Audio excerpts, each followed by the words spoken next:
Assalamualaikum warahmatullahi wabarakatuh.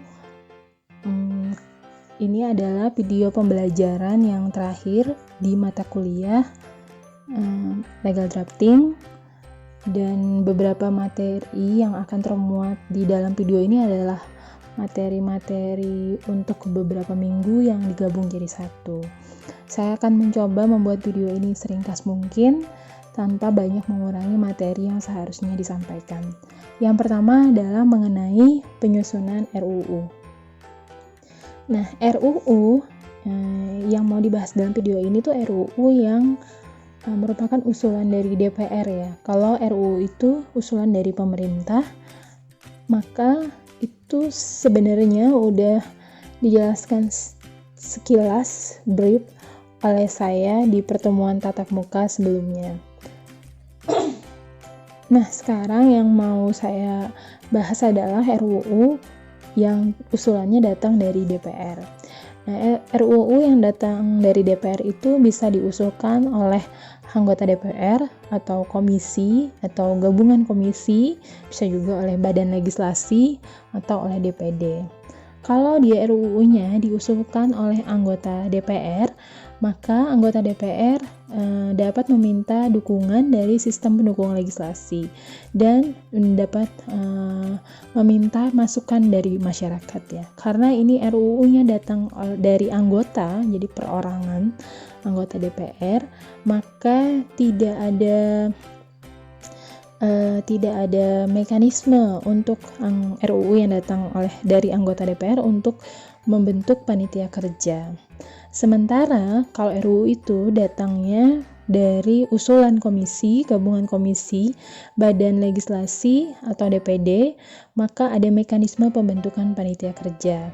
Tetapi juga bisa minta dukungan dari sistem pendukung legislasi atau dari pihak yang berkompeten. Pihak yang berkompeten misalnya bisa dari perguruan tinggi, lembaga kajian atau penelitian, dan pakar tertentu.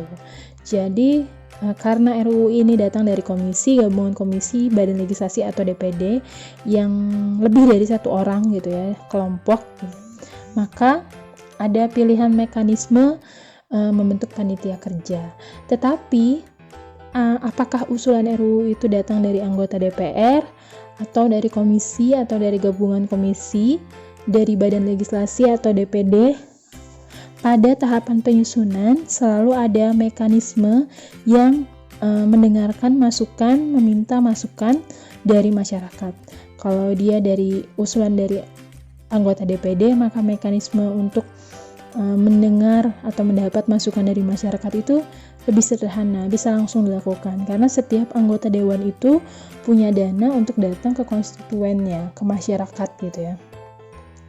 Nah, kalau dia selain RUU usulan dari anggota DPR, maka mereka membentuk panitia kerja. Nah, panitia kerja inilah yang kemudian melakukan mekanisme untuk dapat mendengar atau mendapatkan masukan dari masyarakat. Dasar hukumnya adalah Pasal 14 Peraturan DPR Nomor 2 Tahun 2012. Nah, pada Pasal 15 Peraturan DPR Nomor 2 Tahun 2012, untuk mendapatkan masukan dari masyarakat itu dapat dilakukan dalam berbagai cara. Di antaranya dengan menyebarluaskan RUU-nya melalui media cetak dan elektronik. Kemudian nanti setelah RUU itu disebarkan, maka akan dipanenlah tanggapan-tanggapan dari masyarakat, termasuk juga tanggapan-tanggapan dari para ahli hukum, ahli ekonomi mengenai RUU itu. Itu salah satu cara ya.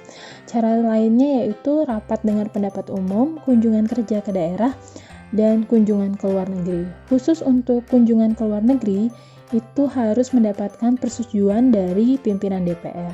Jadi setiap studi banding yang dilakukan oleh anggota dewan itu pasti sudah mendapatkan persetujuan oleh pimpinan DPR, khusus untuk studi banding yang mereka lakukan ke luar negeri ya. Nah, selanjutnya tadi kita ke slide yang ini dulu. Ini masih tahapan penyusunan RUU. RUU itu bisa datang dari anggota dewan, komisi, gabungan komisi, badan legislasi, dan DPD. Khusus untuk selain RUU usulan dari anggota dewan, mereka dapat membentuk panitia kerja. Nah, panitia kerja ini kemudian dapat membentuk lagi tim perumus. Nah, tim perumus ini tugasnya adalah merumuskan RUU pada tahapan awal. Nah, hasil kerja tim perumus ini dilaporkan pada rapat yang dipimpin oleh ketua panitia kerja. Panitia kerja kemudian melakukan penyempurnaan terhadap RUU hasil penyusunan tim perumus. Kemudian panitia kerja melaporkan hasil kerjanya pada rapat yang dipimpin oleh panitia gabungan komisi, ketua gabungan komisi. Kalau RUU itu adalah usulan dari gabungan komisi, atau ketua badan legislasi kalau RUU itu adalah usulan dari badan legislasi. Nah, jadi panitia kerja kemudian melaporkan lagi ya kepada si penginisiasi RUU tadi.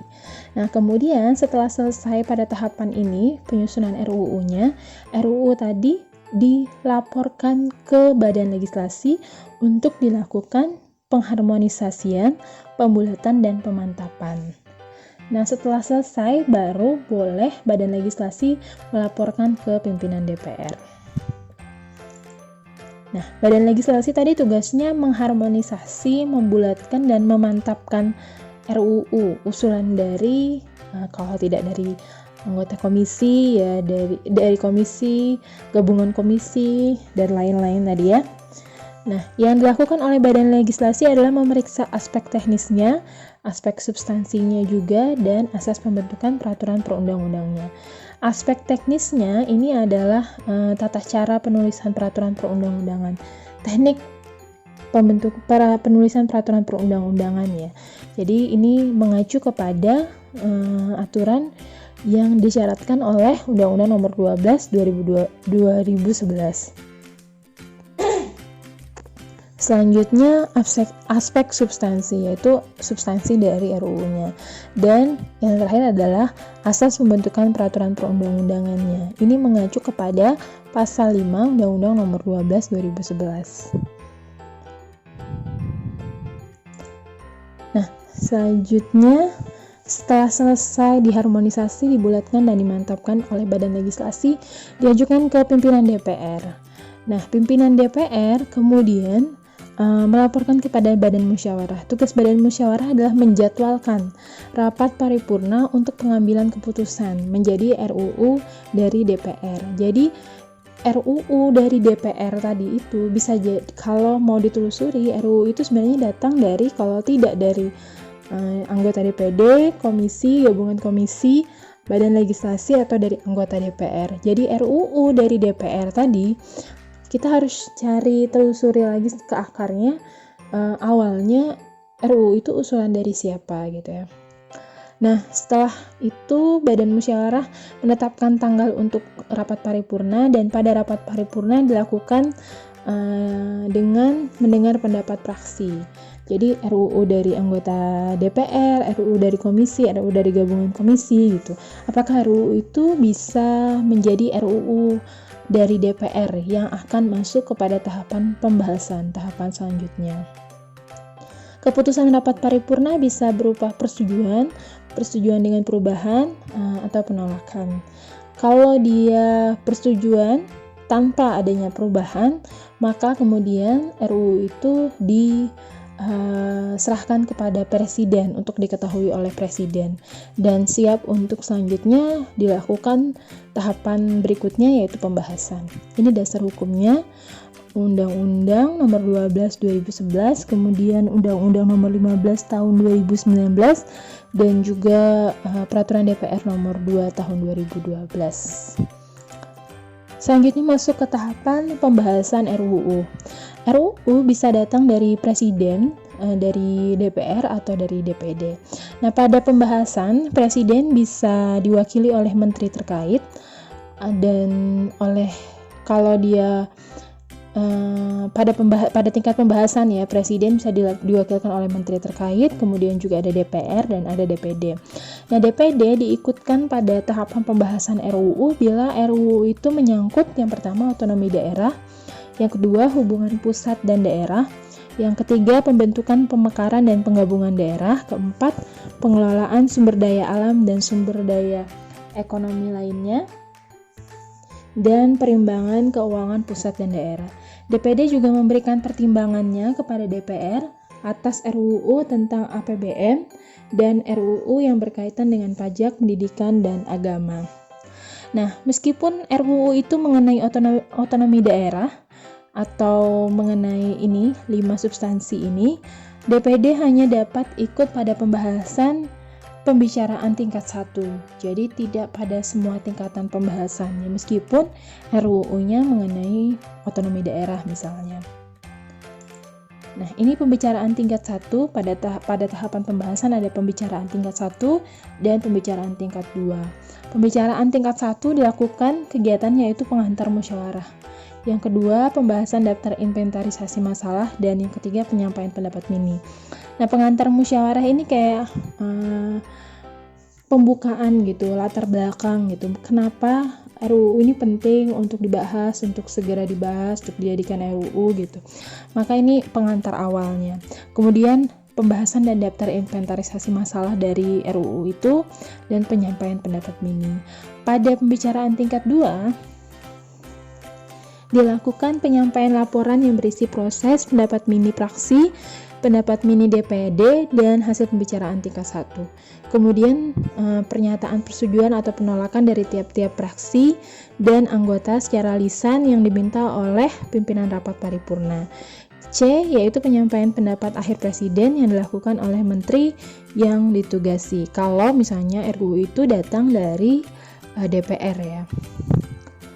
Nah, pada tahapan pembahasan ini, sebagaimana kalian lihat, ini tidak ada mekanisme untuk mendengar pendapat dari publik ya. Jadi masukan-masukan dari masyarakat itu terjadinya yaitu pada tahapan ini, pada tahapan penyusunan RUU, sebagaimana pasal 12 Peraturan DPR nomor 2 tahun 2012. Ada tahapan untuk mendapat masukan dari masyarakat nih.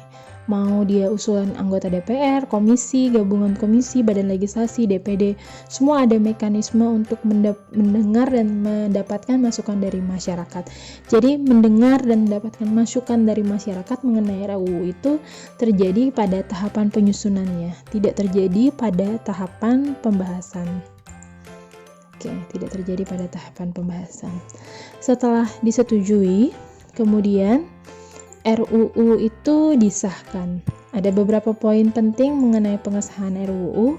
Yang pertama, RUU yang telah disetujui bersama oleh DPR dan Presiden disampaikan oleh pimpinan DPR kepada Presiden untuk disahkan menjadi undang-undang. Kedua, penyampaian RUU sebagaimana dimaksud pada ayat sebelumnya, maksudnya yang ini, yaitu dilakukan dalam jangka waktu paling lama 7 hari terhitung sejak tanggal persetujuan bersama. Nah, RUU disahkan oleh Presiden dengan membubuhkan tanda tangan dalam waktu paling lama 30 hari terhitung sejak RUU itu disetujui bersama. Dalam hal rancangan undang-undang tidak ditandatangani oleh Presiden, dalam waktu paling lama 30 hari terhitung sejak rancangan undang-undang tersebut disetujui bersama, rancangan undang-undang itu tetap sah menjadi undang-undang dan wajib diundangkan. Nah, ini ada poin kelima, yaitu dalam setiap undang-undang harus dicantumkan batas waktu penetapan peraturan pemerintah dan peraturan lainnya sebagai peraturan pelaksana undang-undang tersebut. Nah, ini yang belum terimplementasi dengan benar, terimplementasi sepenuhnya di Indonesia ya. Jadi undang-undang itu tidak memberikan batas waktu untuk segera dibentuknya peraturan pelaksananya, baik peraturan pelaksana itu dalam bentuk PP, Perpres maupun peraturan DPR gitu. Tidak ada batas waktu, sehingga banyak undang-undang yang masih belum memiliki peraturan pelaksananya. Padahal di dalam undang-undang itu dia sudah mengamanatkan peraturan lebih lanjut mengenai hal ini akan diatur dalam peraturan pemerintah gitu misalnya. Nah, sehingga banyak juga undang-undang yang tidak terjalankan dengan benar gitu, karena memang peraturan pelaksananya yang belum tersedia. Kemudian selanjutnya setelah disahkan yaitu diundangkan dan disebarluaskan. Disebarluaskannya di lembaran negara, tambahan lembaran negara, berita negara, tambahan berita negara, lembaran daerah, tambahan lembaran daerah, dan berita daerah. Penyebarluasan oleh DPR itu sudah dilakukan oleh DPR atau oleh pemerintah itu dilakukan sejak penyusunan prolegnas ya, penyusunan RUU, pembahasan RUU, dan hingga pengundangan undang-undang itu. Jadi ada pada semua tahapan. Nah, partisipasi masyarakat yang terakhir ini adalah slide terakhir. Partisipasi masyarakat itu masyarakat berhak ya memberikan masukan secara lisan dan atau tertulis dalam pembentukan peraturan perundang-undangan. Ini redaksinya sama persis saya copy paste dari dasar hukumnya, dari undang-undangnya, dari peraturan perundang-undangannya maksudnya, bahwa masyarakat itu berhak, tetapi apakah kemudian legislatif dan eksekutif harus mendengarkan masukan dari masyarakat? Tidak ada redaksi yang menyatakan demikian. Jadi, tapi kita berhak untuk memberikan masukan secara lisan atau tertulis ya terhadap pembentukan peraturan perundang-undangan, terutama pada mekanisme penyusunan RUU, pada tahapan penyusunan RUU maksud saya. Nah, masukan secara lisan dan atau tertulis sebagaimana dimaksud dapat dilakukan melalui rapat dengar pendapat umum, kunjungan kerja, sosialisasi, dan atau seminar, lokakarya, dan atau diskusi. Oke, sampai di sini saja ini slide terakhir dari materi yang mau saya omongin di video kali ini. Maaf kalau tergesa-gesa atau tidak komplit penjelasannya. Salah dan kurangnya saya mohon maaf. Setelah ini saya akan membagikan soal UAS tertulis. Kalian bisa cek nanti e-learning kalian karena soalnya akan saya share di e-learning setiap kelas ya masing-masing. Jadi tolong dicek e-learningnya. Dan kemudian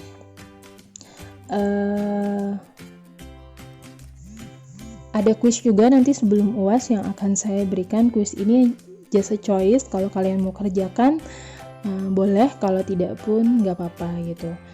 Oke, ini aja saya kira yang akan saya sampaikan pada video kali ini. Salah dan kurangnya saya mohon maaf.